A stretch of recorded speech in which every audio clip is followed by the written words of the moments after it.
तो अभी तक हमने जो पढ़ा था, हमने एटॉमिक स्ट्रक्चर के बारे में पढ़ा था, और एटॉमिक स्ट्रक्चर में हमने क्या देखा था कि किसी भी एटम्स में क्या होता है, सेंटर पे क्या होता है, पॉजिटिवली चार्ज न्यूक्लियस होता है जिसमें ऑलमोस्ट सारा मास ऑफ एटम का कंसंट्रेट होता है, जिसके अराउंड इलेक्ट्रॉन्स रिवॉल्व करते हैं इन अ फिक्स ऑर्बिट्स। ये आपने एटॉमिक मॉडल में पढ़ा था। लेकिन अब हम बात करते हैं न्यूक्लियस की। तो अगर हम न्यूक्लियस की बात करें, यानी स्ट्रक्चर ऑफ न्यूक्लियस देखें, तो न्यूक्लियस की बात करें कि न्यूक्लियस के अंदर कौन कौन से पार्टिकल्स होते हैं, ठीक है, या न्यूक्लियस का साइज क्या होता है, उसकी प्रॉपर्टी क्या होती है, उस पर चार्ज क्या होता है। तो अब हम बात करते हैं न्यूक्लियस। तो एटम्स की अगर हम बात करें, तो एटम में आपने क्या देखा था, सेंटर पे क्या रहता है, पॉजिटिवली चार्ज न्यूक्लियस रहता है, जिसके अराउंड आपका अलग अलग एनर्जी लेवल्स में इलेक्ट्रॉन रिवॉल्व करते हैं, ठीक है। ये जैसे हमने हाइड्रोजन एटम ले लिया था, ठीक है, हाइड्रोजन एटम,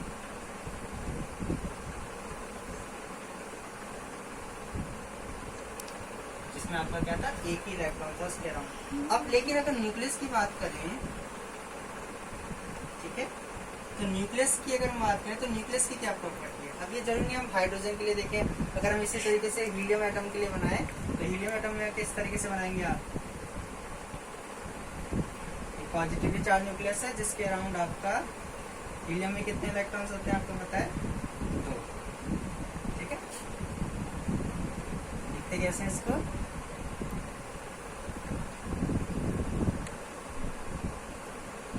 एटम, ठीक है। और हाइड्रोजन को कैसे लिखते हैं, 1H1 एटम, हाइड्रोजन एटम, ठीक है। लेकिन अब हम बात करते हैं न्यूक्लियस की। तो न्यूक्लियस में अगर हम देखें तो न्यूक्लियस किससे मिलकर बना होता है, या न्यूक्लियस के अंदर पॉजिटिव चार्ज क्यों होता है, किसकी वजह से होता है, हम उसकी बात करते हैं। यानी हम बात करते हैं स्ट्रक्चर ऑफ न्यूक्लियस की, ठीक है। तो किसी भी एटम्स में जो न्यूक्लियस होता है, अगर हम उसकी बात करें तो वो उसके अंदर एटम न्यूक्लियस के अंदर वो न्यूक्लियस किससे मिलकर बना होता है, 2 पार्टिकल से मिलकर बना होता है, ठीक है। 2 टाइप के पार्टिकल्स से मिलकर बना होता है न्यूक्लियस के अंदर, यानी 2 टाइप की पार्टिकल्स। अभी हम जो है सिंपली पढ़ रहे हैं एलिमेंट्री पार्टिकल्स में केवल 2 पार्टिकल्स को ही कंसिडर कर रहे हैं। हालांकि न्यूक्लियस के अंदर और भी कई सारे एलिमेंट्री पार्टिकल्स होते हैं, वो अभी हम डिस्कस नहीं करेंगे, ठीक है। अभी हम नॉर्मली पढ़ रहे हैं क्योंकि अभी आपका इतना डिटेल में नहीं है। एलिमेंट्री पार्टिकल्स कई टाइप के होते हैं, लेकिन हम जो बेसिक नॉलेज है आपकी उसके अकॉर्डिंग अभी कंसिडर कर रहे हैं। तो न्यूक्लियस जो है, it is composed of protons and neutrons. यानी बहुत सारे एक्सपेरिमेंट जब किए गए तो ऐसा देखा गया कि जो न्यूक्लियस होता है, न्यूक्लियस के अंदर और 2 टाइप के पार्टिकल्स होते हैं जिनको नाम दिया गया था प्रोटॉन्स एंड न्यूट्रॉन्स। तो जो न्यूक्लियस है, अगर हम बात करें तो वो किससे कंपोज है, इट इज कंपोज्ड ऑफ, तो न्यूक्लियस की अगर हम बात करें, ठीक है,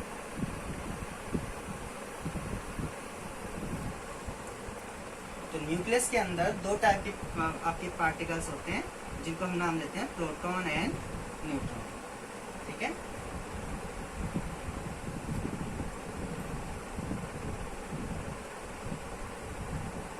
constituent particles of nucleus are protons and neutrons, ठीक है। तो न्यूक्लियस के अंदर क्या होते हैं आपके, nucleus is composed of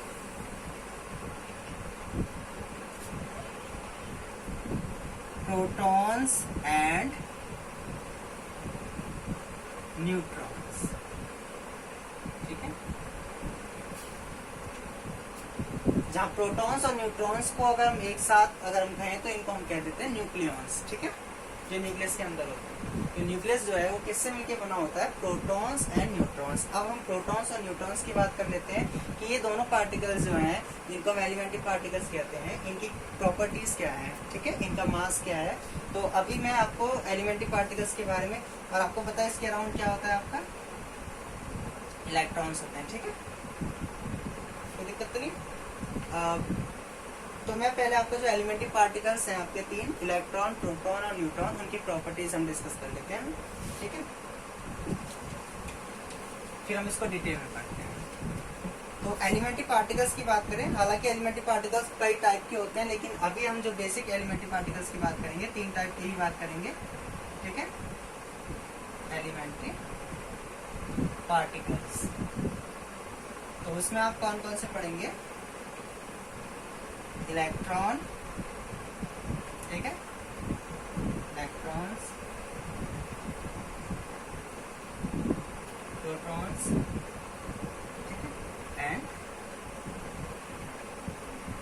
neutrons. Elementary particles में आपके 3 टाइप के पार्टिकल्स हम पढ़ रहे हैं, ठीक है, इलेक्ट्रॉन, प्रोटॉन एंड न्यूट्रॉन। सबसे पहले हम बात करेंगे इनकी प्रेजेंस की, कि कहाँ पर प्रेजेंट होते हैं। तो इलेक्ट्रॉन्स कहाँ प्रेजेंट होता है? आपने एटॉमिक ऑर्डर में क्या देखा था? न्यूक्लियस के अराउंड, ठीक है, यानी आउटसाइड द न्यूक्लियस, ठीक है।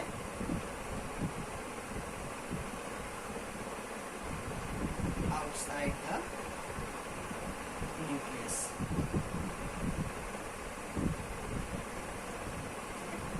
एटम में तो होता है, लेकिन एटम्स के अगर हम देखें, एटम्स में कहाँ पर होता है? न्यूक्लियस के आउटसाइड, ठीक है।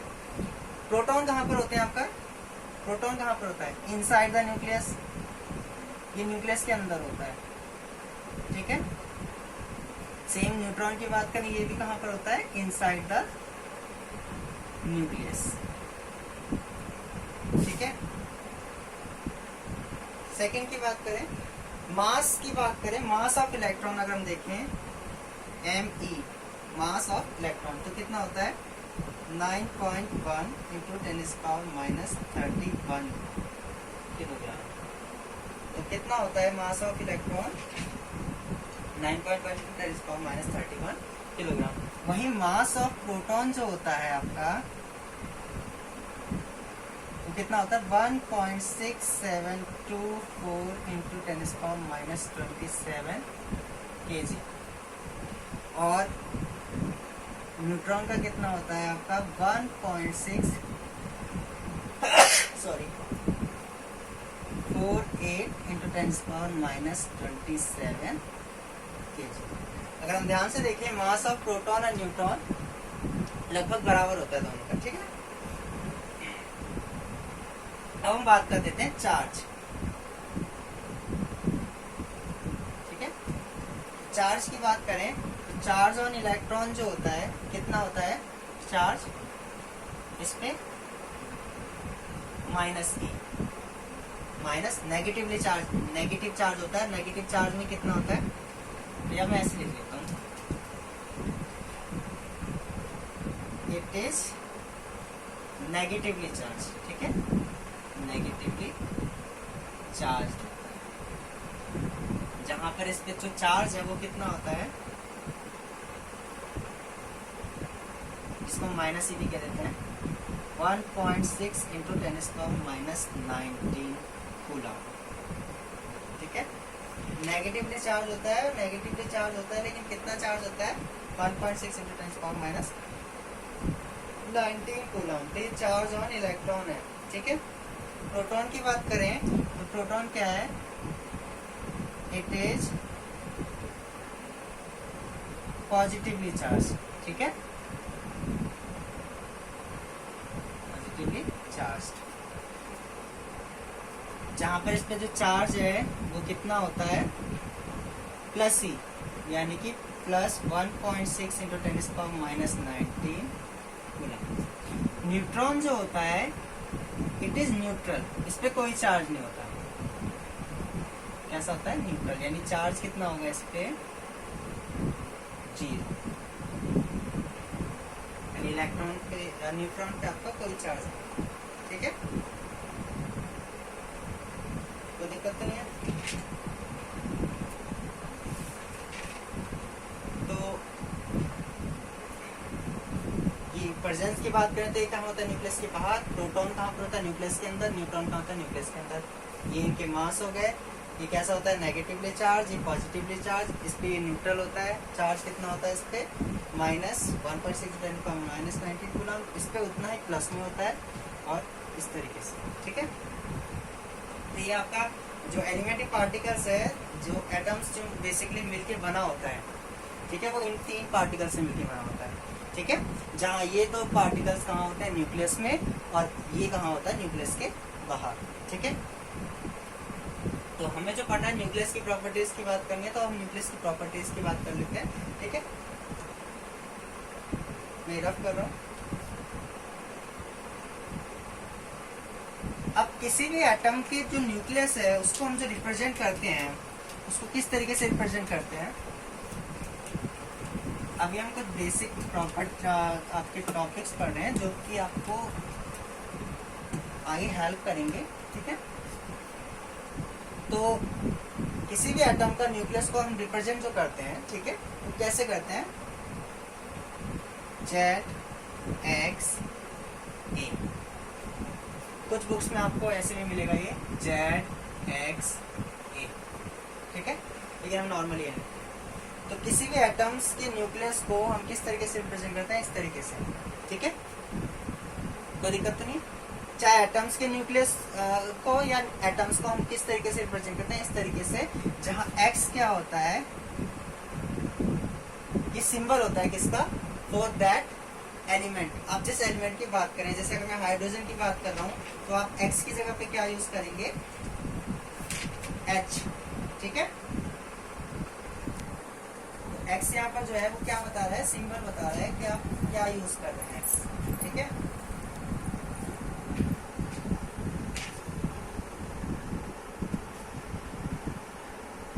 तो अब हम आगे में डिस्कस कर रहे हैं।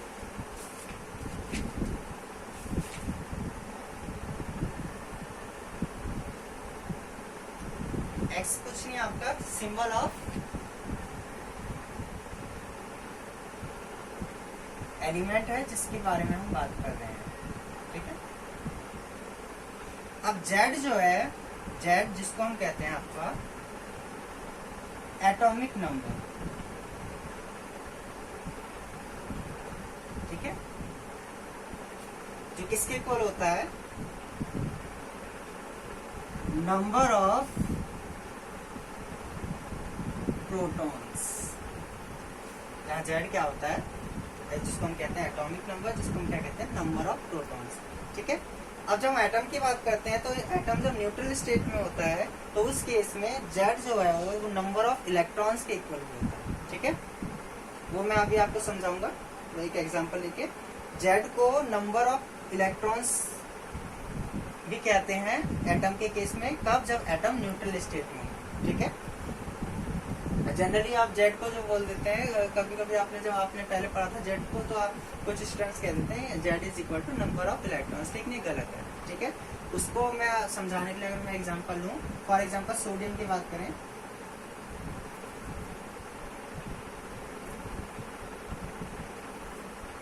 सोडियम का एटॉमिक नंबर देखें कितना होता है, 11।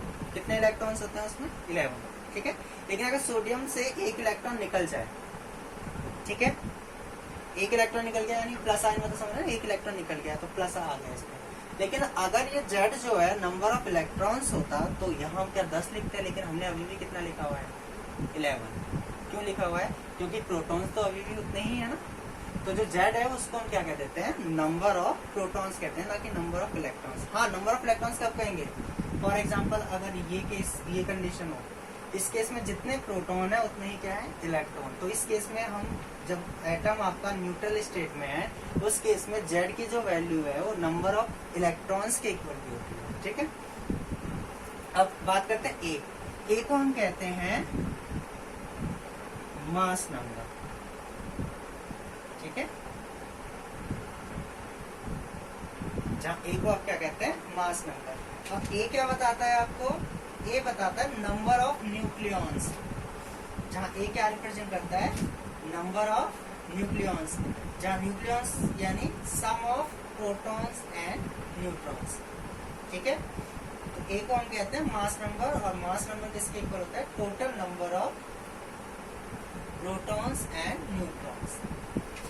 ठीक है, तो A को हम ऐसे भी लिख देते हैं Z प्लस N। तो मास नंबर क्या बताता है, total number of protons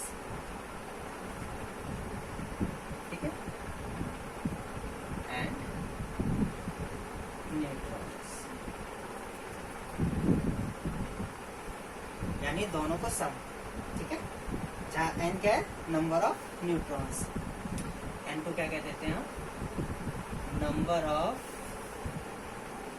neutrons. और इस कलेक्शन को यानी प्रोटॉन्स और न्यूट्रॉन्स के कलेक्शन को, कंबाइन फॉर्मेशन को एक और चीज हम कह देते हैं नंबर ऑफ न्यूक्लियॉन्स। न्यूक्लियॉन्स कुछ नहीं है, न्यूक्लियॉन्स जो है किसके इक्वल है, combined collection of protons and neutrons. Nucleons क्या है, collection of protons and neutrons, ठीक है।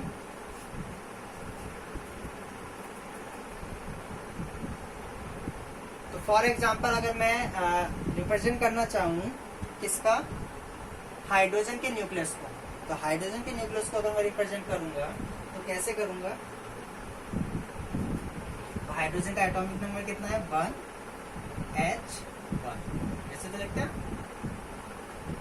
अगर मैं हीलियम की बात करूंगा तो हीलियम को मैं कैसे लिखूंगा, 2He4। एक और बात याद रखना, अगर मैं इसको एटम कहता हूं तो इलेक्ट्रॉन्स होंगे इसके अंदर, लेकिन अगर मैं न्यूक्लियस कहूंगा, अगर मैं न्यूक्लियस कहूंगा ऐसे, तो न्यूक्लियस में इलेक्ट्रॉन्स नहीं होंगे। ये बात आप ध्यान रखना, ठीक है। ये अभी आपको समझ में आ जाएगा। मैं अभी एक आपको तो अभी मैं एग्जांपल लेके आपको समझाऊंगा तो आपको क्लियर हो जाएगा, ठीक है।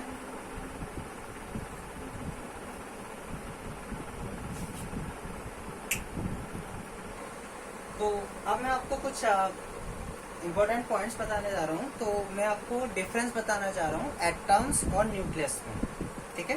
तो उसके लिए मैंने एक अच्छा सा एग्जांपल ले लिया है जो आपको आगे बहुत हेल्प भी करेगा। तो अब मैंने ले लिया है, मैं डिफरेंस पहले बता रहा हूँ, हाइड्रोजन एटम और हाइड्रोजन एटम के न्यूक्लियस के बीच में डिफरेंस, ठीक है। हाइड्रोजन एटम यानी 1H1 एटम और न्यूक्लियस ऑफ हाइड्रोजन एटम जिसको हम कहते हैं प्रोटॉन। एक और बात याद रखना, जितने भी एलिमेंट्स हैं उसमें से केवल हाइड्रोजन एटम एक ऐसा एटम है जिसके न्यूक्लियस में केवल प्रोटॉन होता है, न्यूट्रॉन नहीं होता है, इसलिए हाइड्रोजन के न्यूक्लियस को हम प्रोटॉन कहते हैं। तो व्हाट इज प्रोटॉन, अगर आपसे कोई पूछे व्हाट इज प्रोटॉन तो आप क्या कहेंगे, proton is the nucleus of hydrogen atom. अगर हम इन दोनों को डिफरेंस देखें तो दोनों को लिखा हमने 1H1 1H1 है, ठीक है। तो ZHA के अकॉर्डिंग अगर हम देखें तो सबसे पहले अगर इसमें देखें नंबर ऑफ इलेक्ट्रॉन्स, तो एटम है तो एटम में तो इलेक्ट्रॉन्स होंगे, लेकिन कितने होंगे, मैंने आपको बताया था एटम न्यूट्रल स्टेट में रहता है, तो जितना Z है उतना ही इलेक्ट्रॉन्स होंगे। तो कितने इलेक्ट्रॉन्स, 1। प्रोटॉन कितने हैं, Z इक्वल यानी 1। न्यूट्रॉन कितने हैं, तो न्यूट्रॉन कितने आपका, यहाँ से देखें 0, क्योंकि हाइड्रोजन एटम में न्यूट्रॉन नहीं होते। अब क्योंकि एटम है, जितना पॉजिटिव चार्ज है उतना ही नेगेटिव चार्ज है, यानी टोटल चार्ज कितना हो गया एटम पे, 0, इसलिए इट इज इलेक्ट्रिकली न्यूट्रल, यानी टोटल चार्ज कितना होता है इस पे, 0। लेकिन यही अगर मैं हाइड्रोजन एटम के न्यूक्लियस की बात करूं, यानी प्रोटॉन की बात करूं, तो नंबर ऑफ इलेक्ट्रॉन्स कितने हैं, 0। क्यों, क्योंकि न्यूक्लियस में इलेक्ट्रॉन्स तो होते ही नहीं। प्रोटॉन्स कितने हैं, 1, न्यूट्रॉन्स कितने हैं, 0। लेकिन अब क्योंकि इसमें एक प्रोटॉन है और प्रोटॉन पे पॉजिटिव चार्ज होता है, तो ये कैसा हो गया, पॉजिटिवली चार्ज। और कितना चार्ज होता है इस पे, प्लस ही, यानी 1.6 × 10⁻19 कूलम, ठीक है। तो ये हाइड्रोजन एटम और प्रोटॉन के बीच डिफरेंस। सेम आप बात कर रहे हैं हीलियम एटम और अल्फा पार्टिकल। अल्फा पार्टिकल को हम कहते हैं न्यूक्लियस ऑफ हीलियम एटम, यानी हीलियम एटम का न्यूक्लियस। तो अब दोनों में फिर से कंपेयर करें तो इसमें नंबर ऑफ इलेक्ट्रॉन्स कितने हैं, 2। नंबर ऑफ प्रोटॉन्स कितने हैं, 2। नंबर ऑफ न्यूट्रॉन्स कितने हैं, माइनस करेंगे तो यहाँ से नंबर ऑफ न्यूट्रॉन्स कितना आ गया, 2। इलेक्ट्रिकली अगर हम बात करें, क्योंकि जितने प्रोटॉन है उतने न्यूट्रॉन है, तो टोटल चार्ज कितना हो जाएगा, 0। तो इलेक्ट्रिकली कैसा है, न्यूट्रल, और चार्ज कितना है, 0। लेकिन वहीं इसके न्यूक्लियस की बात करें जिसको हम कहते हैं अल्फा पार्टिकल, तो alpha particle is nucleus of helium atom. तो न्यूक्लियस ऑफ हीलियम एटम की बात करें तो न्यूक्लियस है तो इलेक्ट्रॉन तो होंगे नहीं, इलेक्ट्रॉन कितने होंगे, 0। प्रोटॉन कितने हैं, 2। न्यूट्रॉन कितने हैं, 2। अब प्रोटॉन और न्यूट्रॉन में से चार्ज केवल किस पे रहता है, प्रोटॉन पे, पॉजिटिव रहता है तो कितना, ये कैसा हो गया पॉजिटिवली चार्ज, और कितना चार्ज है इस पर +2e, यानी 2 प्रोटॉन है तो डबल हो जाएगा ना, तो ये कोई दिक्कत तो नहीं है। तो आपको पता चल गया ना प्रोटॉन क्या है, nucleus of hydrogen atom, alpha particle क्या है, न्यूक्लियस ऑफ हीलियम एटम। तो एटम इलेक्ट्रिकली न्यूट्रल होता है, वहीं पे अगर हम उसका न्यूक्लियस देखें तो वो चार्ज होता है, पॉजिटिवली चार्ज होता है, ठीक है। ये आपको अच्छा सा एग्जांपल आपको क्लियर हो गया है। मैंने आपको ये बता दिया है कि हम किस तरीके से नंबर ऑफ न्यूट्रॉन्स और प्रोटॉन्स निकालते हैं, ठीक है, ये तो आपको पता है ना। अगर मैं नंबर ऑफ न्यूट्रॉन्स की बात करूं तो नंबर ऑफ न्यूट्रॉन्स कितने होते हैं, नंबर ऑफ न्यूट्रॉन्स कितने होंगे, a - z number of neutrons. अगर मैं इसमें बात करूं तो ये a है, ये z है, माइनस करेंगे तो कितने न्यूट्रॉन्स आ रहे हैं, 2, ठीक है, कोई दिक्कत तो नहीं है। एक और चीज मैं भूल गया था आपको बताना, जो एलिमेंट्री पार्टिकल्स हमने पढ़े थे उनके सिंबल्स की बात कर लेते हैं। तो मैं आपको, जब मैंने आपको एलिमेंट्री पार्टिकल्स बताया तो मैं सिंबल बताना भूल गया था। तो इलेक्ट्रॉन्स, प्रोटॉन्स और न्यूट्रॉन्स को हम जो रिएक्शंस में सिंबल जो यूज करते हैं उनके लिए कई तरीके के सिंबल्स हम यूज करते हैं। तो मैंने सारे टाइप के लिखे हुए हैं, अलग अलग बुक्स में आपको अलग अलग मिल सकते हैं। E -1 E0 ये प्रोटॉन के लिए है, ये न्यूट्रॉन के लिए है। लेकिन जो स्टैंडर्ड होते हैं, जो प्रॉपर माने जाते हैं, जो सबसे बेस्ट है, वो सिंबल्स इलेक्ट्रॉन्स के लिए ये है, ठीक है, -1 E0, प्रोटॉन के लिए आपका ये है और न्यूट्रॉन के लिए ये है, ठीक है, तो दिक्कत तो नहीं है। हम क्योंकि न्यूक्लियस जब रिएक्शंस पढ़ेंगे तो हम इन सिंबल्स को यूज करेंगे, ठीक है। ये सिंबल्स के अकॉर्डिंग है, इलेक्ट्रॉन, P से प्रोटॉन, N से न्यूट्रॉन। ये उसके चार्ज के बेस पे है, यानी E पे माइनस चार्ज होता है, P पे पॉजिटिव होता है, इस पे 0 होता है, और ये उनका प्रॉपर सिंबल है जो रिएक्शंस में यूज करते हैं। 1H1 यानी न्यूक्लियस ऑफ हाइड्रोजन एटम, ठीक है।